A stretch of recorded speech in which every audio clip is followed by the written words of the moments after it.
ऐसे कैसे गोली चला दी आपने?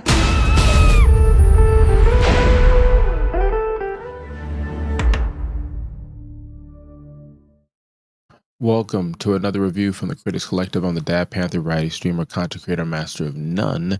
And today we're going to talk about a film from India. Before we get into this film, I just want to say hit the subscribe button, like, comment, and follow. What I would like to say is try us out. Take 3 minutes of your time and check this out and put in the comments what you think. Again, 3 minutes is all I'm asking, and we greatly appreciate that. Now, for this film, I'm hoping I'm not saying this wrong. This is a Netflix original film, I believe, with 2025. It's an hour and 50 minutes, and it's called Dhaam. This movie is from India. First impressions, for me on the crew, I'm the one that just sees something and I like it. There was something about the font of this that was cool. It said action to me, if that makes any sense. There's a woman who looks like she's driving, and with the position of it, looks like there's a guy sitting in the seat with the woman driving on the lap. I think I saw a seatbelt. I'm not sure, but that would make it that I'm looking really hard at this picture. But I'm just saying, like, a part of me was like, wouldn't mind taking that drive. So I was like, you know what? Let me go ahead and let me watch it. And I'll tell you what Netflix says this is about. I didn't know what this is about. So my first impression was just just get into it. Now, it says an arranged marriage, mistaking identities, and a puzzling case of Charlie makes for this chaotic comedy from the director. I don't want to mispronounce. Rishabh Seth is his name. So for this film, and again, my apologies from being in the West, not fully being able to comprehend some of the stuff that I saw, but basically what it was, there was an arranged marriage that's happening, and maybe it's just me when I watch movies like this, I can't get over that fact. I'm always scratching my head, like wanting to know more about the culture and understanding how that works. But basically, the I don't know, picture sitting down and you're trying to meet someone who you kind of know through a cousin or someone, but the parents are sitting down on the couch and they're just sharing stories about their medical files and what they do for a living and childhood memories. It's almost like a speed dating type of thing. And at the end, someone comes in and it's like, hey, this works. This, I don't know how this works, but they're like, this works based off of whatever, respectfully.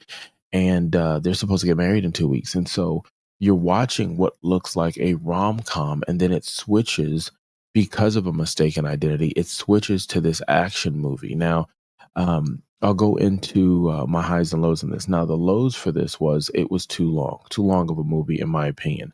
Now, a lot of the movies that I do watch from over there, like the Bollywood films and some of the stories that kind of talk about the history over there and where they've been and where they're going, are longer, but they don't feel as long. And the reason why, it just feels like it's just the pacing. I feel like the pacing was off on this one.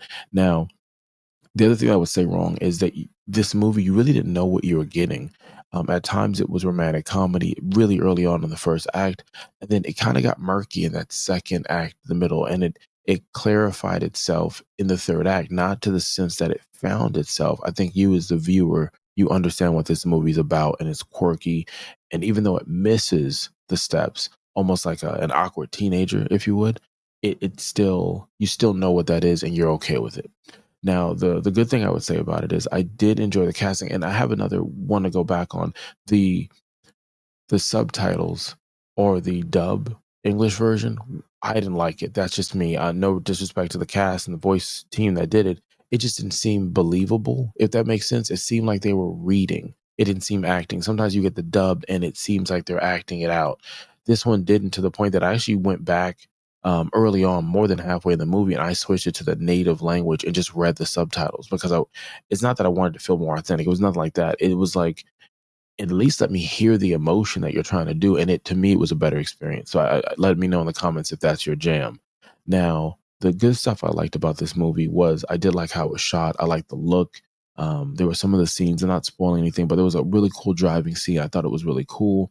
I thought the cast was fun. The parents, everybody else, like you knew who they were in this realm, the good guys, the bad guys, and like that.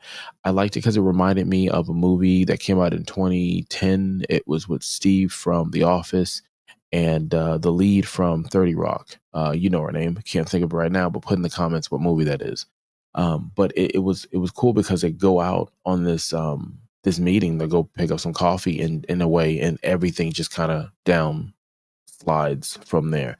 Now, this is the part that I enjoy the most, especially with films like this, is the rating part. Now, our rating system is from 0 to 5. Okay, 0 being the worst, it's horrible, and excelente, even though it's not a Spanish film, excelente would be a 5 for this movie. Now, for this movie, I'm gonna go ahead and rate it, but before I do, I just want to make sure that each and every one of you gets a thank you. And I don't know how I can say for each and every one of you. There's about 5,000 subscribers right now. We greatly appreciate that. So thank you for following and being with us since October on this new channel. Like I said before, give us 3 minutes, 3 minutes of your day, and let us know in the comments how you feel about it. Now, the rating I'm going to give this one, I'm going to give it a 3. There's parts I wanted to give it a 2, but because, like I said, by the time it gets to the third act, you know what you're in for and you settle down. That could just be my expectations, but for the most part of what I saw, I'm gonna go ahead and say it was a 3 as a whole, as an experience. Now, I don't know if I would necessarily recommend this one. I have a few other movies from India that we'll go ahead and review, and there's someone I'm like, you gotta see this one. Like there's one I'll just say it's RRR. Maybe I do the review for that one, but there's some of them where it's just really, and there's some sad ones. There's some true story like stuff that I don't know the culture, but I was like, what? So yeah, you could have been anywhere in the world and you chose to be here, and I greatly appreciate that. Until next time, look loud.